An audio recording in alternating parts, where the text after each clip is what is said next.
श्री दुर्गाय नमः. अथ श्री दुर्गा सप्तशती अध्याय पहिला. मराठी भावार्थ. श्री गणेशाय नमः. श्री सरस्वते नमः. श्री कुलदेवताय नमः. श्री देवाय नमः. भगवतीचे महात्म व मधुकोटप वध.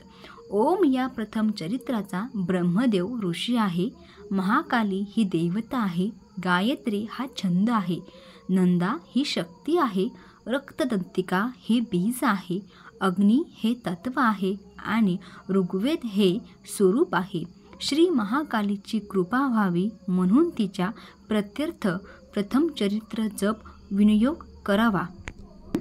हातामध्ये खंडगा, चक्र, गदा, चाप, बाण, परिघ, शिला, भूषंडी, मस्तक आणि शंख हे धारण करणारी, 3 नेत्री असणारी, सर्व अंगावर दिव्य अलंकार धारण करणारी, नीला मण्यासारखी अंगाकांती असणारी, 10 मुखी आणि 10 पाय असणारी आणि भगवान विष्णू निद्रेत असताना मधु आणि कोठब यांचा वध करणारी, ब्रह्मदेवांनी जिची स्तुती केली आहे त्या महाकाली देवीचे मी ध्यान करतो. ओम नमचंडिकेला नमस्कार करतो. मार्कंडेय म्हणाले, सूर्यपुत्र सावर्णी ज्याला 8वे म्हणून म्हटले जाते, त्याच्या उन्मत्तीची कथा मी सविस्तर सांगतो. सूर्याचा तो महाभाग्यवान पुत्र भगवती महामायेच्या रूपाने मन्वंतरीचा स्वामी कसा झाला ते ऐका. प्राचीन काळाची गोष्ट आहे. सुरोची चित्रवंशात जन्म असलेला सुरथ नामक महाराज साऱ्या पृथ्वीतलावर राज्य करत होता. तो स्वतःच्या पुत्राप्रमाणे प्रजेचे पालन करत असताना कोलाविध्वंस्व नावाचे राजे त्याचे शत्रू झाले. राजा सुरथाचे सैन्य अतिशय प्रबल होते. राजाचे त्याच्याबरोबर युद्ध झाले, पण कोलविध्वंसाचे राजाचे सैन्यबळ कमी असूनही त्याच्याकडून सुरथाचा पराभव झाला. युद्धात पराभव झाल्यामुळे सुरथा त्याच्या राज्यात परत आला आणि केवळ स्वतःच्या प्रांताचा राजा बनून राहिला. पण तिथेही तो प्रबळ शत्रूंनी त्याच्यावर आक्रमण केले. मग त्या दुर्बळ झालेल्या राजाच्या राजधानीतही त्याचा सुष्ट दुरात्मक बलवान अमतिक त्याच्या सैन्याचे आणि खजिन्याचे अपहरण करून आपल्यावर ताबा घेतला. तेव्हा पराभूत नष्ट झालेला तो राजा शिकारीचे निमित्त करून घोड्यावर बसून एकटाच घोर अरण्यात गेला. त्याने मेधा नामक मुनींचा आश्रम पाहिले. शिष्यामुळे आश्रम शोभून दिसत होते.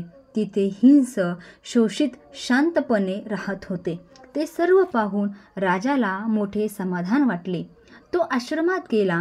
मुनींनी त्याचा पाहुणचार केला. त्याची विचारपूस केली. राजाने तिथेच काही काळ आश्रमामध्ये वास्तव्य केले. एके दिवशी ममतेने चित्त व्याकुळ झालेला तो राजा स्वतःशीच विचार करू लागला. पूर्वी माझ्या पूर्वजांनी ज्या नगराचे पालन केले होते त्या नगरात मी नाही. माझ्या दुराच्या सेवकऱ्यांकडून त्याचे रक्षण पालन नीट होत असेल की नाही. मदामदन मस्त असणारा माझा मुख्य शूर हत्ती शत्रूंच्या अधीन होऊन न जाणे काय भोग भोगवत असेल. जे लोक माझी कृपा धन व भोजन मिळाल्यामुळे नेहमी माझ्या मागे मागे असत, ते आता खरोखरच दुसऱ्या राजाच्या मागे लागले असतील का. लोकांकडून पैशाचा वाटेल तसा खर्च होत असेल की नाही. म्हणजेच मी अत्यंत परिश्रमपूर्वक जमा केलेला खजिना आत्तापर्यंत संपला असेल. अशा अनेक प्रकारच्या गोष्टीवर सतत त्याने चिंता करत असताना सुरथाच्या आश्रमात राहून कालपरिक्रमा करू लागला. एके दिवशी त्याने आश्रमापाशी एका वैश्याला पाहिले. राजाने त्याला विचारले, मित्रा, तू कोण आहेस? इथे कशासाठी आला आहेस? तू असा श्लोकचित्त का आहेस? सुरथाचे ते प्रेमळ बोलणे ऐकून वैश्याने त्याला नमस्कार केला व म्हणाला, हे राजा, मी समाधी नावाचा वैश्य असून श्रीमंतांच्या कुळात मी जन्माला आलो. माझ्या पुत्राने आणि पत्नीने सर्व धन बळकावले आहे व मला घराबाहेर काढले आहे. म्हणूनच या समयी माझ्याकडे धन, दारा, पुत्र यापैकी काहीही नाही. आत्मबंधूंनी टाकलेला असा मी दुःखी कष्टी होऊन या वनात आलेलो आहे. माझे हे पुत्र आनंदात आहेत की नाहीत तेही मला येथे बसून कळत नाही. माझी पत्नी व नातेवाईक यांचीही खुशाली कळत नाही. त्यावेळी ते सर्व आपापल्या घरी सुखात आनंदात आहेत की नाही काही समजत नाही. माझे पुत्र कसे आहेत, ते सदाचाराने वागत आहेत की नाही की दुराचाराने वागत आहेत ते सुद्धा कळत नाही. वैश्याचे ते बोलणे ऐकून राजालाही मोठे नवल वाटले. तो म्हणाला, हे वैश्या, तुझ्या लोभी दारापुत्राने तुझे धन हिरावून घेऊन तुला घराबाहेर काढले, तरी तुझ्या मनात एवढी आपुलकी कशासाठी? मार्कंडेय म्हणाले, हे ब्राह्मणा, त्यानंतर नृपश्रेष्ठ सुरत व समाधी वैश्य मेधा मुनींपाशी गेले. त्यांना वंदन करून त्यांच्यापाशी बसले आणि त्यांच्याशी वार्तालाप करू लागले. राजा म्हणाला, भगवान, मी आपल्याला काही विचारू शकतो का? कृपा करून त्यांचे उत्तर द्यावे. माझे चित्त माझ्या स्वाधीन नाही याचे मला खूप दुःख वाटत आहे. कारण जे राज्य माझ्या हातून गेलेले आहे त्या राज्याशी निगडीत असलेल्या सर्व गोष्टींविषयी माझ्या मनामध्ये आजही ममत्व कायम आहे. हे मुनिवर, हे जाणत असूनही मी एखाद्या अज्ञान माणसाप्रमाणे दुःखी करत आहे. हे काय आहे? हा वैश्यच पहा, याला त्याच्या मुलाने बाहेर काढले आहे, तरी त्याच्या मनात त्यांच्याविषयी प्रेम ममत्व आहे. अशा प्रकारे हा आणि मी दोन्हीही दुःखी आहोत. ज्यामध्ये प्रत्यक्ष दोष दिसत आहे तरीही त्याविषयी आमच्याबद्दल मनामध्ये ममत्व आकर्षण निर्माण होत आहेत. हे महाभागा, आम्ही ज्ञानी आहोत, समजूतदार आहोत, तरीही महावंश झालेलो आहोत. हे काय आहे? एखाद्या विवेकशून्य मनुष्याप्रमाणे आमचा मूर्खपणाच आहे. तेव्हा ऋषी म्हणाले, हे महाभागा, सर्व जीवांना इंद्रांकडून विषयाचे ज्ञान होतच असते. त्या प्रत्येकांचे विषय व त्यांच्या जातीतही वेगवेगळ्या असतात. काही प्राणी दिवसा अंध असतात तर काही प्राणी रात्री पाहू शकत नाहीत. काही प्राणी असे आहेत की ते दिवसा व रात्री डोळत असतात किंवा त्यांना दिसत नाही.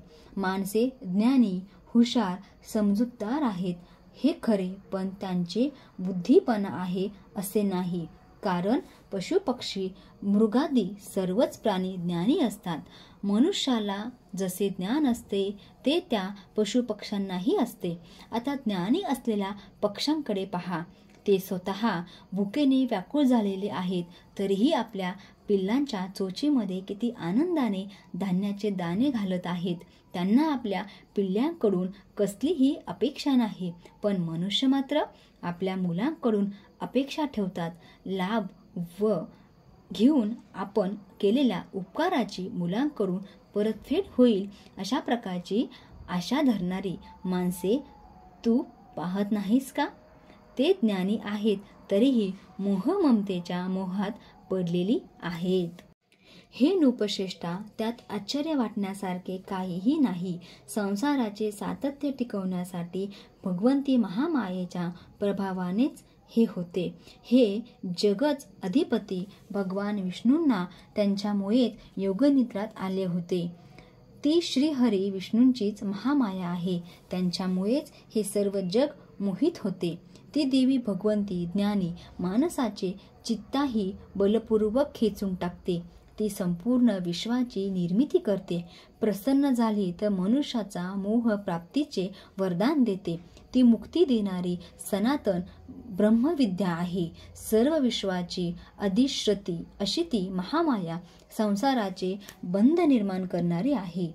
ते ऐकून राजा म्हणाला, हे भगवान, आपण जिच्या महामाया म्हणता ती देवी कोण आहे? ती काय उत्तीर्ण झाली?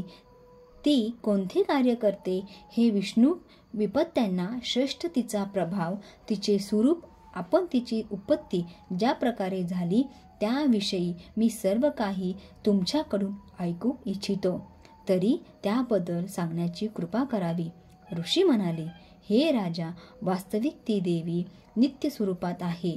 हे सर्व जग तिचेच रूप आहे आणि तिनेच हे चराचर व्यापलेले आहे. परंतु तिचे प्रातील अनेक प्रकारे होते ते असे माझ्याकडून ऐक. ती देवी जेव्हा देवाचे कार्य सिद्ध करण्यासाठी आविर्भूत होती तेव्हा ती नित्य असूनही ती उद्दीन्न झाली असे म्हटले आहे. सर्व जग अतांग पाण्यात विलीन झाले होते. त्या कल्पनेच्या वेळी भगवान विष्णूंनी शेषनागाची छाया करून योगनिद्रेत होते. तेव्हा मधु आणि कौटुंब या नावाने ओळख असणारे 2 भयंकर असुर त्यांच्या कानातून मळापासून उत्तीर्ण झाले. ते दोघे ब्रह्मदेवाचा वध करण्यास तयार झाले. प्रजापती ब्रह्मणांची भगवान विष्णूच्या नाभिकमा स्थिर होते. त्या दोघा उंग असुरांना पासून आणि जनार्दन विष्णूंशी थोर निद्रेत आहेत असे पाहून त्यांना मोठे संकट पडले. त्यांनी आपले चित्त एकाग्र करून भगवान विष्णूंच्या जागे करण्यासाठी त्यांच्या निद्रेत वास करणारी, सर्व विश्वांची स्वामिनी, जगाला धारण करणारी, तिचे पालन व संहार करणारी आणि जी तेजस्वरूपी भगवान विष्णूंची अनुपम शक्ती आहे त्या निद्रा देवीची स्तुती आरंभली. ब्रह्मदेव म्हणाले, देवी तू स्वाहा देवतांची पालन करणारी आहेस.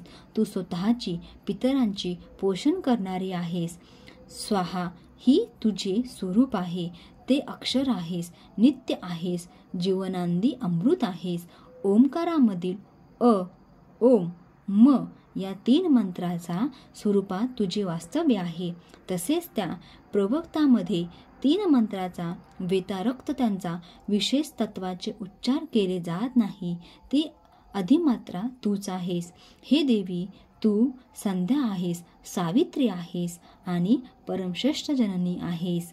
तू या विश्वाला धारण करतेस, त्याची उन्नती करतेस. हे देवी तू विश्वाचे पालन करतेस आणि अप्तलिक्ती तुमचा याचा स्वाहा करतेस. हे जगतमाता देवी विश्वाच्या उन्नती करणारी तू सृष्टीरूपी आहेस.